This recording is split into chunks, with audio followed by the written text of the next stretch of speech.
नमस्कार, प्रभा साक्षी पॉडकास्ट में आप सभी का स्वागत है। आज के इस पॉडकास्ट में बात करेंगे गुजरात चुनावों से पहले बड़े दाव की, जिसमें राज्य में रह रहे पाकिस्तानी, अफगानिस्तान, बांग्लादेश के अल्पसंख्यकों को मिलेगी नागरिकता। तो आइए सुनते हैं आज के इस पॉडकास्ट को। लेकिन उससे पहले अगर आपने हमारे चैनल को सब्सक्राइब नहीं किया है तो जरूर कर ले, ताकि आप तक रोज ही ऐसे इंटरेस्टिंग और जानकारी पूर्ण पॉडकास्ट पहुंच सके। केंद्र सरकार ने गुजरात विधानसभा चुनावों से पहले एक अहम कदम उठाते हुए अफगानिस्तान, बांग्लादेश और पाकिस्तान से आने वाले और वर्तमान में गुजरात के 2 जिलों में रह रहे हिंदुओं, सिखों, बौद्ध, जैनियों, पारसियों और ईसाइयों को नागरिकता कानून 1955 के तहत भारतीय नागरिकता देने का फैसला किया है।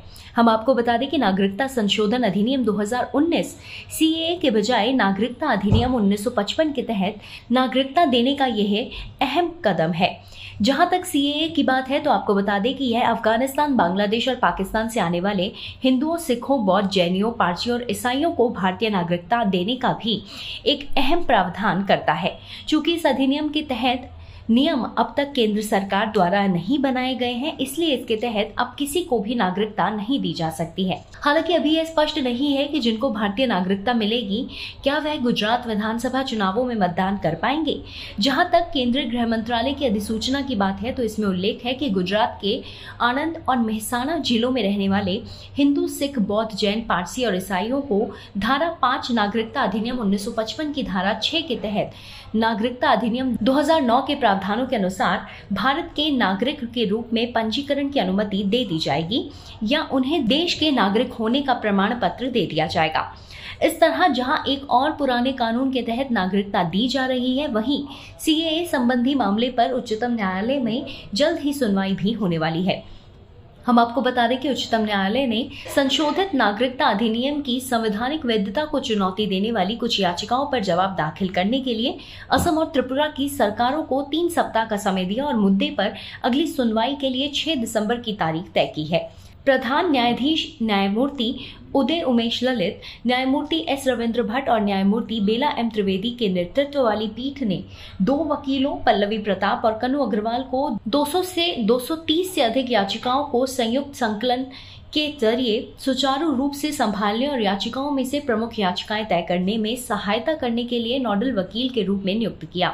सुप्रीम कोर्ट की पीठ ने वरिष्ठ अधिवक्ता कपिल सिब्बल की इन दलीलों का संज्ञान लिया कि Indian union of Muslim league द्वारा दायर याचिकाओं को मुख्य मामले के रूप में माना जा सकता है, क्योंकि इस मामले में दी गई दलीलें पूरी हैं। पीठ ने वकीलों से कहा कि वे रिकॉर्ड के संकलन को आपस में डिजिटल रूप से साझा करें और लिखित दलीलें दाखिल करें जो 3 पृष्ठों से अधिक ना हो। कोर्ट की पीठ ने कहा असम और त्रिपुरा 3 सप्ताह के भीतर अपना जवाब दाखिल करें। इन मामलों को 6 दिसंबर 2022 को उपयुक्त अदालत के समक्ष सूचीबद्ध करें। वहीं जहां सीएए पर केंद्र सरकार के रुख की बात है तो आपको बता दें कि सरकार ने उच्चतम न्यायालय से नागरिकता संशोधन अधिनियम वैधता को चुनौती देने वाली याचिकाओं को खारिज करने का अनुरोध किया है। केंद्र सरकार ने जोर देते हुए कहा है कि यह कानून असम में अवैध प्रवास या भविष्य में देश में किसी भी तरह की विदेशियों की आमद को प्रोत्साहित नहीं करता है। केंद्र ने सीएए के आवेदन से असम और अन्य पूर्वोत्तर राज्यों के कुछ क्षेत्रों को हटाए जाने का भी यह कहकर जोरदार बचाव किया है कि यह मूल निवासियों के जातीय, भाषाई अधिकारों की रक्षा के लिए किया गया है और यह भेदभावपूर्ण नहीं है। गृह मंत्रालय ने सुप्रीम कोर्ट में दाखिल 150 पन्नों के एक विस्तृत हलफनामे में कहा कि यह एक केंद्रित कानून है जो केवल 6 निर्दिष्ट समुदायों के सदस्यों को नागरिकता प्रदान करता है जो 31 दिसंबर 2014 को या फिर उससे पहले देश में आए थे, और यह किसी भी भारतीय के कानूनी, लोकतांत्रिक और धर्मनिरपेक्ष अधिकारों को प्रभावित नहीं करता। आज के लिए इतना ही। अगले पॉडकास्ट में किसी और मुद्दे पर आपको फिर से विस्तृत जानकारी देंगे। तब तक के लिए जुड़े रहिए प्रभा साक्षी के साथ।